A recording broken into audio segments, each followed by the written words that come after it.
How they brought the good news from Ghent to Aix. I sprang to the stirrup, and Joris and he. I galloped, Dirk galloped, we galloped all three. Good speed, cried the watch as the gate bolts undrew. Speed, echoed the wall to us galloping through. Behind shut the postern, the lights sank to rest, and into the midnight we galloped abreast. Not a word to each other, we kept the great pace, neck by neck, stride by stride, never changing our place. I turned in my saddle and made its girths tight, then shortened each stirrup and set the peak right, rebuckled the cheap strap, chained slacker the bit, nor galloped less steadily Roland a whit. 'Twas moonset at starting, but while we drew near Lochran, the cock's crew, and twilight dawned clear. At Boom a great yellow star came out to sea, at Duffeld 'twas morning as plain as could be. And from Mechlin church steeple we heard the half chime, as Joris broke silence with, "Yet there is time." At Ayrshot upleaped of a sudden the sun, and against him the cattle stood black every one, to stare through the mist at us galloping past.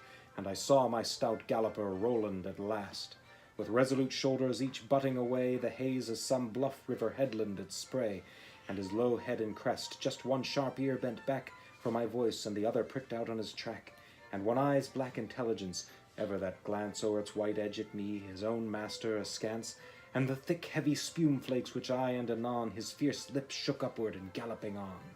By Hassel Dirk groaned, and cried Joris, "Stay spur! Your Roos galloped bravely, the fault's not in her. We'll remember at Aix." For one heard the quick wheeze of her chest, and saw the stretched neck and staggering knees, and sunk tail and horrible heave of the flank, as down on her haunches she shuddered and sank. So we were left galloping, Joris and I, past Lewes, past Tongres, no cloud in the sky. The broad sun above laughed a pitiless laugh, 'neath our feet broke the brittle bright stubble like chaff, till over by Dalham a dome spire sprang white, and "Gallop!" gasped Joris, "for Aix is in sight! How they'll greet us!" And all in a moment his roan rolled neck and crop over, lay dead as a stone.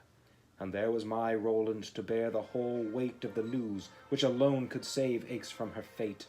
With his nostrils like pits full of blood to the brim, and with circles of red for his eye sockets rim.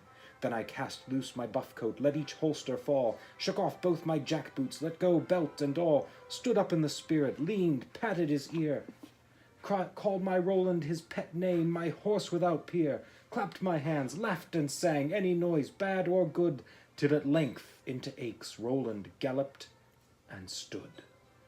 And all I remember is friends flocking round, as I sat with his head twixt my knees on the ground, and no voice but was praising this Roland of mine, as I poured down his throat our last measure of wine, which the burgesses voted by common consent was no more than his due, who brought good news from Ghent. Yeah, huh? Did that horse gallop very fast? It's okay, I think he makes it. I think he lives.